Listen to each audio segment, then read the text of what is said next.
Ya, salam Just Talk. Di hari terakhir transfer deadline masih belum ada kabar sama sekali. Yang mungkin ada kabar yang gue baca dan kira-kira ada dua, tapi kalau seandainya terjadi kita bahas itu besok, yaitu Auba ke Barca dan Bergwijn ke Ajax dari Spurs. Tapi karena gue nggak ngelihat ada hal-hal lain yang terjadi, kita bahas pembelian pemain.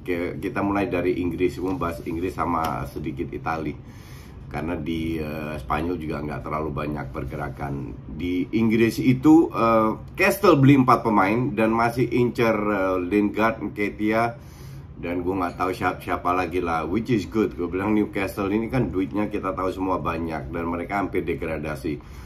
Entah apa 4 pemain itu ngebantu, I'm not sure. Karena yang dibeli Trippier ngebantu oke. Gimares asumsi ngebantu.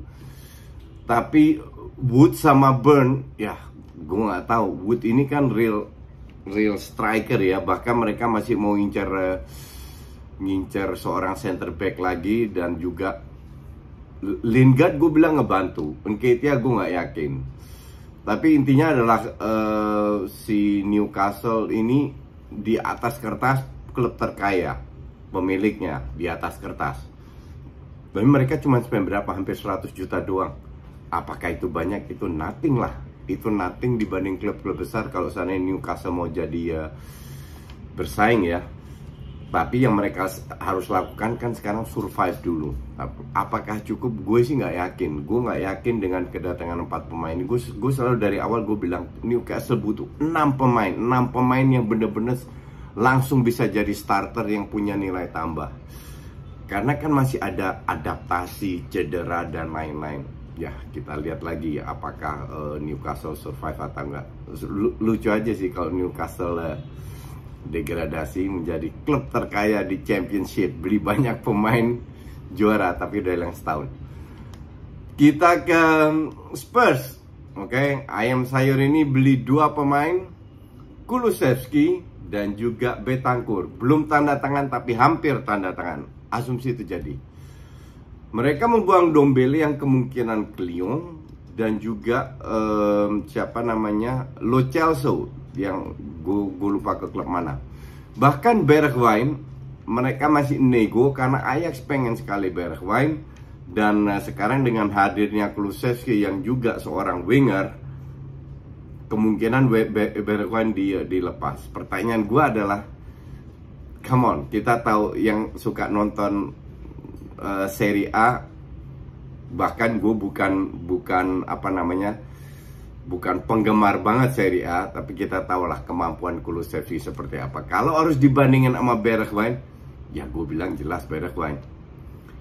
Kalau kita bicara pemain akhiran dari EPL ke Serie A, Liga 1 ke Liga 4 berhasil.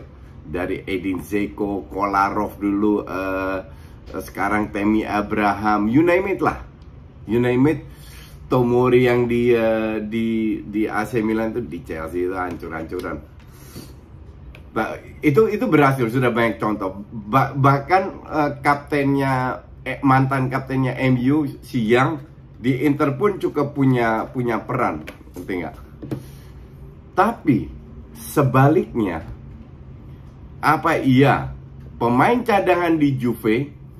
Kita bicara Juve, jangan nama besarnya Juve ya. Juve Sikon sekarang, bukan Juve 4 tahun yang lalu. Juve sekarang yang 2 tahun terakhir terseok-seok. Di situ mereka cadangan. Apakah ia bisa survive di Spurs? Ini kemauan Conte. Mungkin kita nggak boleh berpikir negatif. Mungkin Conte bisa membawa tim ini over 2 pemain ini menjadi lebih bagus. Bentancur ya, Bentancur is Bentancur. Gue masih inget berapa match di mana Bentancur dulu main dengan Matuidi, Pjanic, itu keren mainnya. Karena 3 ini klop. Dia ibaratnya menjadi ajudannya Pjanic dan Matuidi lah, menutup sana. Tapi apakah peran ini juga diberikan oleh Conte? Gak yakin gue. Apakah mereka tidak punya harapan tinggi dengan Kulusevski juga? Membuat Kulusevski mendadak mencetak banyak gol, memberikan banyak assist. karena itu yang dibutuhkan kan. Padahal Spurs itu punya Son, Kane, sama Moura. Somehow mereka nggak jalan, ya gue rasa harusnya kok Conte yang ngaca, bukan pemain-pemain ini yang nggak bisa dimanfaatkan, ya kan. Tapi that's okay, kita lihat. Sekali lagi kita nggak boleh berpikir jelek, kita ngelihat aja apa yang terjadi dengan kedua pemain ini. Kita ke Liverpool. Liverpool beli satu pemain, si Luis Diaz ya. Luis Diaz cetak banyak gol di Porto, which is good karena sudah ketahuan bahwa Liverpool selama 11 starter ini oke, 2-3 cedera pemain oke, tapi kalau 5-6 pemain cedera main selesai. Karena kedalamannya squadnya nggak bagus. Jadi untuk beli satu pemain oke lah, striker masih bisa dia terima, apalagi kalau Mane Salah pulangnya cedera atau apa ya, you still need that kind of player. Bukan berarti dia bisa adaptasi, dia butuh waktu. Cuman ini pembelian bagus dalam arti untuk levelnya Liverpool ya, karena Liverpool ini peliknya minta ampun. Semua pemain yang dibeli itu murah-murah, yang ujungnya dibuang-buangin juga. Nat Phillips dibuang, Kabak dibuang, kabar terakhir Minamino mau dibuang, yang nggak ada gunanya sama sekali. Nah, kecuali pemain yang agak mahal 25 ke atas lah, kayak si Jota sama Thiago itu langsung berfungsi. Nah, feeling gue si Diaz ini harusnya langsung bisa tune in karena dia nggak murah juga. Jadi untuk gue pembelian yang oke untuk Liverpool. Chelsea dan City nggak beli pemain. Kenapa nggak beli pemain? Nggak perlu beli pemain juga. Kemarin gue bilang di Twitter, ada yang tanya, gue bilang Chelsea sekarang jual 3 pemain, asumsi dijual Christensen, Alonso dan Odoi. Nggak ada masalah, tetap mereka bisa menurunkan tim terbaik. Sama kasusnya City, jual 3 pemain nggak masalah. Bahkan Pep berani bilang kita nggak akan beli striker kok winter break ini. Dan terbukti bahwa dia timnya bisa cetak gol dengan gampangnya. Semua pemain, nggak pemain belakang, nggak pemain winger, nggak pemain tengah, semua bisa cetak gol. Oke. Sementara feeling gue hanya City yang bisa seperti itu. Maka dari itu dia yakin bahwa mereka setelah 13 pertandingan menang sekali seri, orang langsung teriak-teriak. Enggak, mereka akan bangkit.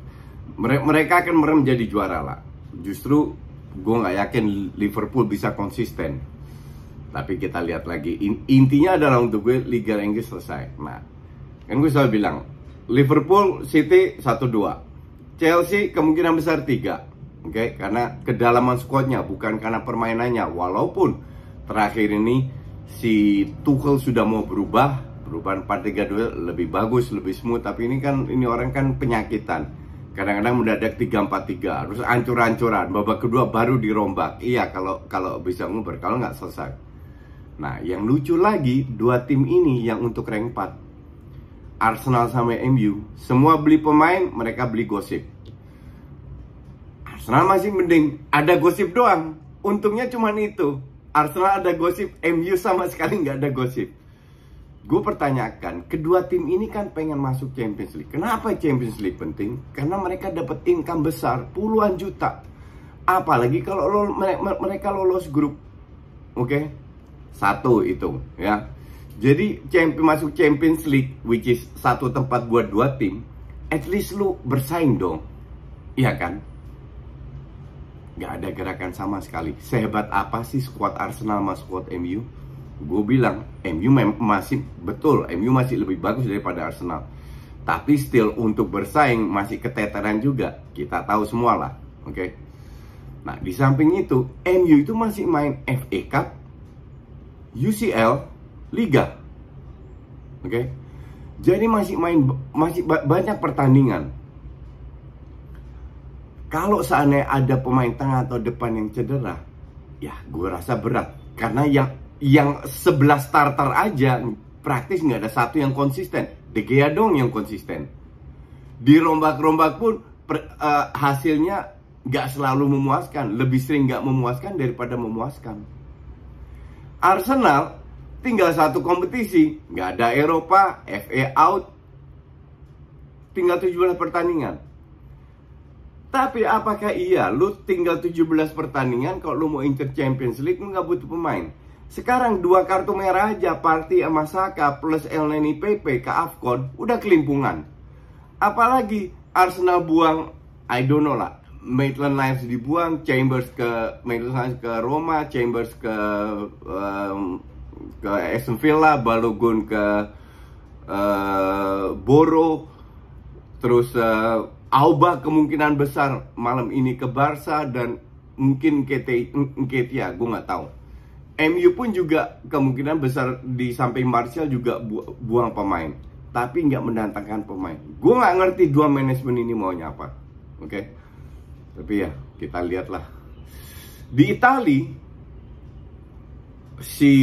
gue nggak menghitung. Yang setahu gue cuman siapa namanya? Oh ya, City beli pemain tapi Juli baru dimainkan ya, karena sekarang masih tetap di loan di klub yang lama, pemain Argentina itu. Inter beli Gosens, pintar. Kenapa? Gosens itu starter di Atalanta dan mereka melemahkan kompetitor. Oke, Gosens itu definitely bisa dipakai. Kalau lihat kompetitornya siapa, Perisic, I don't know siapa, cuman nggak terlalu bagus-bagus amat. Jadi untuk gue pembelian yang bagus. Juve buang 2 pemain, beli 2 pemain lebih bagus. Vla sama Zakaria datang untuk gantiin Kulusevski sama Bentancur.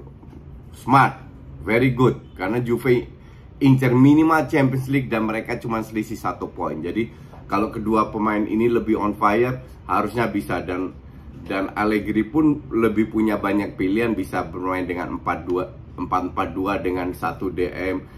Dybala di belakang 2 striker, bisa bermain dengan 4-3-3, 1 striker dengan 2 winger. At least lebih banyak pilihan lah. Milan nggak beli apa-apa, nggak ngerti juga, atau beli 1 pemain muda kalau nggak salah. Yang lain gue nggak yakin. Jadi untuk gue sih Inter tetap untuk gue favorit jadi juara. Juve mengancam, harusnya sih Juve 4 besar bisa masuk. Tapi kita lihat dulu. Jadi kita lihat besok. Ini deadline sampai jam 12 Eropa, jadi jam 6 pagi di waktu Indonesia Barat. Kita lihat apa yang terjadi. Kalau seandainya ada yang hal-hal yang mengejutkan, mungkin Arsenal beli, mungkin MU masih beli pemain, kita bahas besok. Thanks for watching.